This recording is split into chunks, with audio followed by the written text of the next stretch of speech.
Good morning. My name is Paul Johnson. I'm presenting distributed Nmap scanning with Perl. So I'm bosconet on Twitter, and that's my GitHub URL where I'll put this talk later. A little bit about me. I'm a professionally employed security type person. I've been coding in Perl on and off for many years. My previous employer, where this all started, is redacted, and my current employer, where I'm doing this again, is also redacted. So, the talk is presented by me as an individual. No employer or client is responsible for any of the content. It also predates a ShmooCon talk from last year, collaborative scanning with minions. This all started back in 2014 or so, or 2013, probably the initial part that I was not involved in.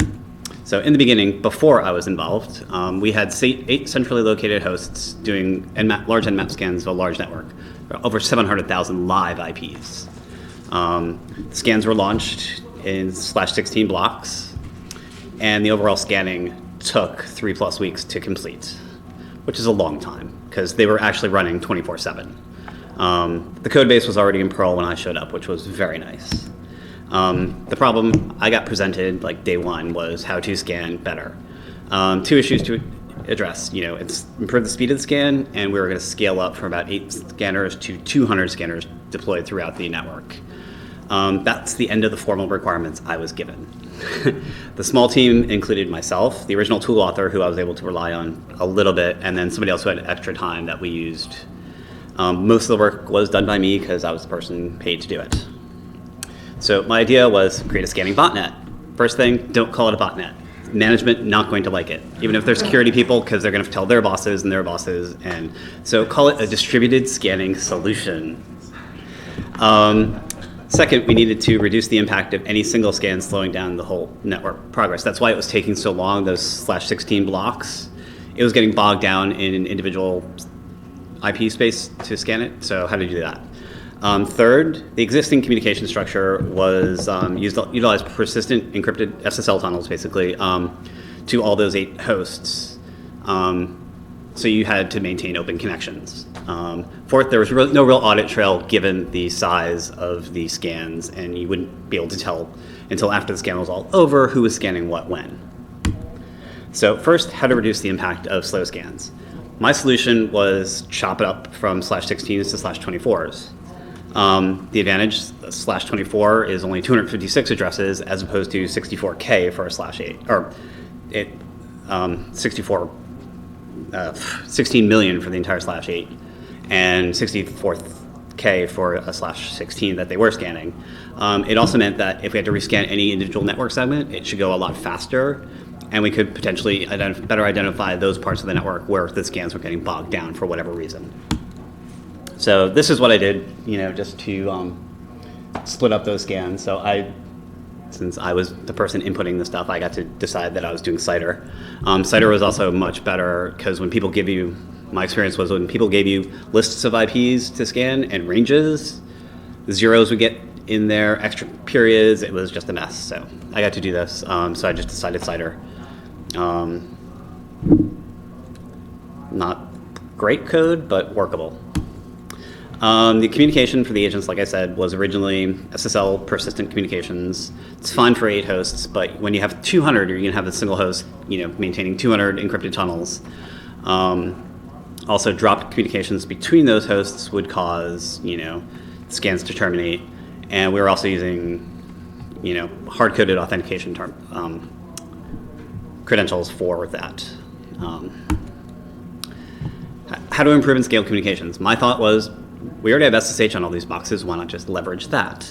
The advantage, SSH already there. We can also wrap rsync inside that SSH connection and smartly sync back results. So instead of knowing we've already synced back these results, we just tell rsync to sync all the results back, and it's smart enough to do it for it. We can also leverage the key authentication available in SSH to do all that. Like I said, and then we're just going to connect to the remote agents in the background, launch a scan, and come back and check on progress later. So drop connections, no problems. And it means we're only going to have a few sessions open at the same time. It's real simple, just using OpenSSH or net OpenSSH. We could configure individual key files and users for individual hosts if we wanted to.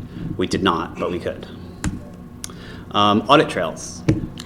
Doing security testing and audit trails are important because anytime something goes wrong, it's your fault, unless you can prove otherwise. Literally, if a hard drive fails while you're scanning, it was the scan's fault because, well, of course it was. And like I said before, we didn't have a really good audit trail of knowing what was scanning when. So my idea was set up most of the back end of this is all database, so set up a database as an audit trail, or database table as an audit trail.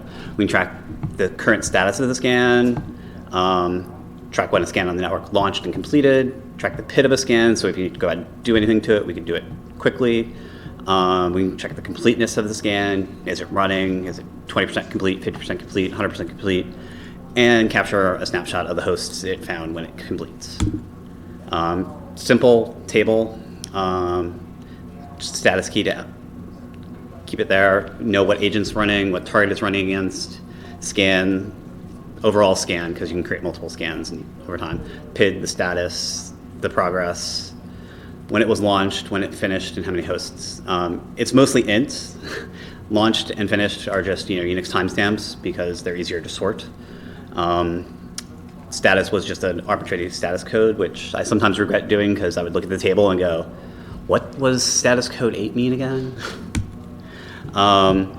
So we made all these changes, we did it, and we launched the scan. We deployed a custom Nmap code and the users, or the scanning agent and their keys and everything like that using just a little RPM that we created, and we did that because we were a Red Hat shop and we leveraged the satellite servers to do that. So we did it, launched the scan. First thing, command and control, launching all these scans was really slow to keep up with all the scanning. It was looping, as I'll show you in a second, and it just couldn't keep up. So my idea was, let's spawn threads. Threads are great to connect to the agents and lost the scans. Problem is, I didn't know how to do that at the time. So here's the original loop. While there were targets to scan, it would go through the agents and launch scans. And then the launch scans would, that actual SSH capture took a few seconds, but it adds up. So while everything's still running, because you want to continue to make forward progress, I did a crash course in Perl and threads. How to use threads in Perl. Quickly determined that spawning detached threads to launch Xscans per agent was the quickest and cleanest solution. Now, I could have done, parallel processing and forked them off in the background, but I had illusions that I would someday go back to this and have the threads communicate back in. I haven't actually done that for that, but I did learn enough about threads to use threads and communication later on for something different.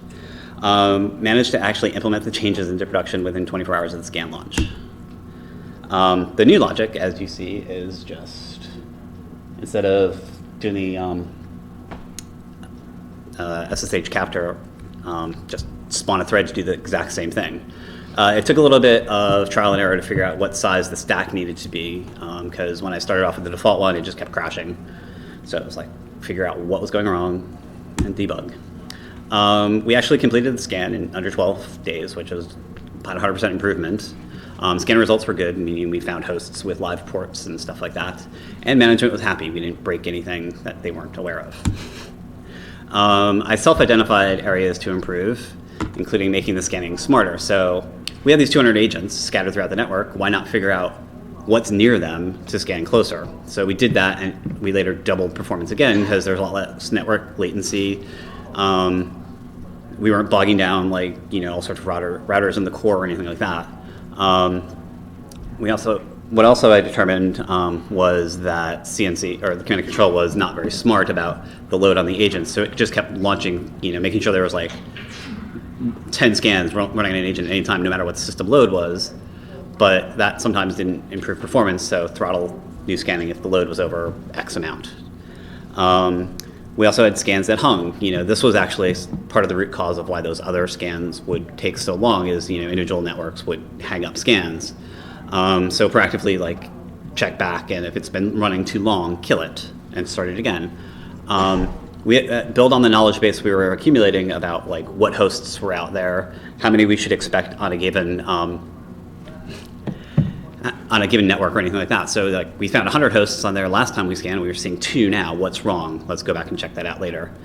Add quality control checks to verify the XML results we were getting back from Nmap, because what I found was Nmap, when you are launching lots of Nmap scans at the same time, will sometimes, there's a pointer in the Nmap code that will sometimes write that XML out non-sequentially. So you'll get the end tags in the middle of the XML. It'll be complete, but just not in the right order. So the XML is effectively corrupt. So did that later. So you'd have to like sync back results and verify the XML as the scan is running. Management directed changes, because after we did this, they're like, oh, can you do different things? The ability to stop the scan in the middle and resume later. So, if there's a maintenance window that you don't want to do, or you don't want to be affecting or anything like that. So this was actually kind of easy with the audit table, because you killed the scans and you went into the audit table and figured out what was like running at the time and just requeue them in. So minor tweaks, and we did that fine. That came in handy because later on, based on the second one, management wanted us to kill scans. They arbitrarily decided they wanted to exclude networks and/or individual IP addresses. There were fragile hosts in this network that would fall over in different ways when you touch them. Some, they just went offline. Others, it caused a DOS event. Yep, 2016, there's still fragile hosts on networks. They also wanted to exclude network devices that we were scanning that was actually triggering IDS alerts to a third-party vendor, because we were scanning through the network, but these were like DMZ'd hosts, and somebody got a flood of emails going, what are you doing? Stop it now. So we implemented this to prevent scans. We implemented this in an exclude file that's dynamically added to the scanning string as you do it. And as a failsafe, if that exclude file is not there on the host, it just won't scan. And that was actually ridiculously simple, because you just add it into the Nmap command string, and if the Nmap command string doesn't find the exclude file, it just doesn't work. Personal lessons learned. Be flexible, because management will ask you for things you never expected, and things they didn't know they wanted. And audit trails. So I was once at a team meeting with my boss, and we were scanning, and he got an email going, they say we're scanning and we're breaking things. I said, okay, fine, tell me what IPs we're breaking. I can tell you if we are or not. So he came back and said, these things at this time were being broken. I looked that up on the audit trail, and nope, we weren't even touching that. We were nowhere near there. So he was very happy about that. So just some shameless plugs for some other talks I've watched about threading, forking, and parallel processing. And any questions? Go back to the shameless plugs. How did you determine which of your agents were nearby? Yeah, or close to other networks? Using traceroute information to kind of figure it out. And actually, for where we started this, it was a little bit easier because the networking people had better diagrams. Where I am now, it's like a black hole. So I'm really, searching through traceroute information. You do a traceroute for each host? So one of the things you can add to the Nmap string is do a traceroute as it scans. So it's capturing that information in the XML when it comes back, and then you parse that all and you capture it. And then what I've done for my current employer is I took all that information and massaged it a bit and put it into Gephi. So you get this huge, cloud of stuff, and you can start figuring out where some key, network hosts are and start from there. But I haven't found a good automated way to do it. Any other questions?